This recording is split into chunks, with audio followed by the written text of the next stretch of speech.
ভারতের মাটিতে বসে শেখ হাসিনা যে বিদ্বেষমূলক ও অস্থিতিশীলতামূলক কর্মকাণ্ড চালিয়ে যাচ্ছেন তার বিরুদ্ধে কূটনৈতিকভাবে তীব্র প্রতিবাদ জানানোর জন্য সরকারের প্রতি আহ্বান জানিয়েছে জাতীয় নাগরিক কমিটি। জাতীয় নাগরিক কমিটির মুখপাত্র সামান্তা শারমিনের স্বাক্ষরিত এক বিবৃতিতে এই আহ্বান জানানো হয়। এতে বলা হয়, দিল্লিতে পলাতক মানবতা বিরোধী অপরাধে অভিযুক্ত ও ওয়ারেন্টভুক্ত খুনি শেখ হাসিনার উস্কানিমূলক ও বিদ্বেষপরায়ণ বক্তব্য জনমনে তীব্র ক্ষোভ সৃষ্টি করেছে, যার বহিঃপ্রকাশ ঘটেছে ধানমন্ডি সহ সারা দেশে। জাতীয় নাগরিক কমিটি সরকারকে আহ্বান জানায়, ভারতের মাটিতে বসে শেখ হাসিনা যে বিদ্বেষমূলক ও অস্থিতিশীলতামূলক কর্মকাণ্ড চালিয়ে যাচ্ছে তার বিরুদ্ধে কূটনৈতিকভাবে তীব্র প্রতিবাদ জানানো হোক।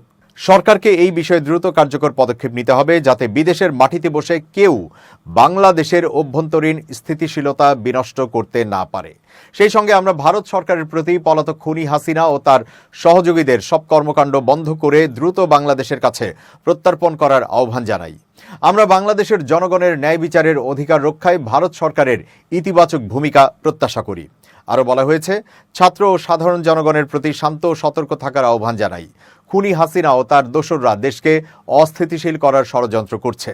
এসব ষড়যন্ত্রের বিরুদ্ধে সবাইকে ঐক্যবদ্ধ থাকতে হবে। জাতীয় নাগরিক কমিটি সরকারের কাছে জোর দাবি জানিয়ে বলেছে, জুলাই হত্যাকাণ্ডে জড়িতদের দ্রুত গ্রেপ্তার করে বিচার প্রক্রিয়া সম্পন্ন করতে হবে। বিচারহীনতার সংস্কৃতি জনমনে যে ক্ষোভ সৃষ্টি করেছে তার সমাধান কেবল দ্রুত ও সুষ্ঠু ন্যায় বিচারের মাধ্যমেই সম্ভব। আমরা সরকারকে আহ্বান জানাচ্ছি, আইন শৃঙ্খলা পরিস্থিতি নিয়ন্ত্রণে দ্রুত কার্যকর ব্যবস্থা গ্রহণ করা হোক। জননিরাপত্তা নিশ্চিত করতে এবং যে কোনো অপশক্তির ষড়যন্ত্র রুখতে সরকারকে কঠোর পদক্ষেপ নিতে হবে।